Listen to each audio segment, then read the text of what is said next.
Coping with the loss of a patient sometimes starts for me before the patient has even passed away. It usually starts at the point when I realize the patient that was once agony breathing is now just letting the ventilator do the work for them. This is usually the point where I know the patient is no longer going to make it.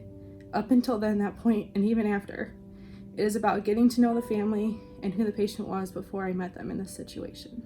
When dealing with an infant loss in the NICU, a lot of parents feel enormous guilt. Mothers wish that they would have carried them a little longer, even if it meant risking their own lives. They reflect on their own actions because they see themselves as this baby's protector. They feel that they have failed. It's our job to be there for those parents and tell them that it's not their fault. Sometimes their questions cut deeper than the situation itself.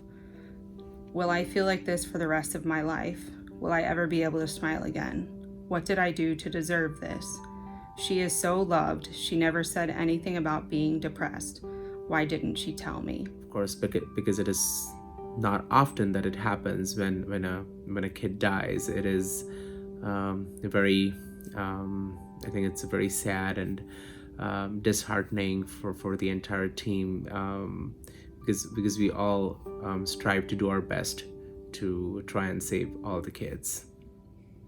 It is all the silly photos, the videos of them singing and dancing, and all the other details that make them so special. These details are what I remember later on. For example, every time I hear "This Girl Is on Fire" comes on the radio, it reminds me of my teenage patient who loved to sing at the top of her lungs. It comes in the form of the memory making that we do for each patient. It helps with the coping of the family as much as it does for me. From choosing which lock of hair they would like as a keepsake, maybe as a special curl or a certain piece of hair that was always out of place, to making molds of their hands and feet for them to cherish for the years to come. I remember the children that we couldn't save, and I carry them with me every day. I treasure the stories, pictures, and videos that the families share.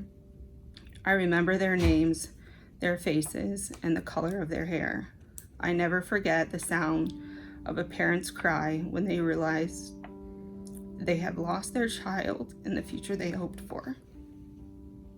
That sound is so guttural and distinct. I experience a physical pain in my chest every single time I hear it because I know that only the most inhumane pain can make a human sound that way, and it breaks my heart that with all of the training and knowledge, we couldn't protect them from that pain. It's incredibly difficult, I would say.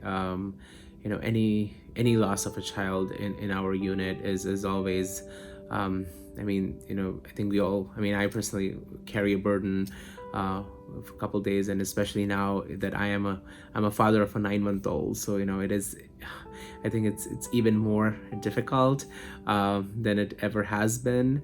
When I'm taking care of the kid who is about to die, or after a death. My passion for my job and knowing that I did my best to save this kid, and I think that really helps me bring closure at the end of if there is death that happens.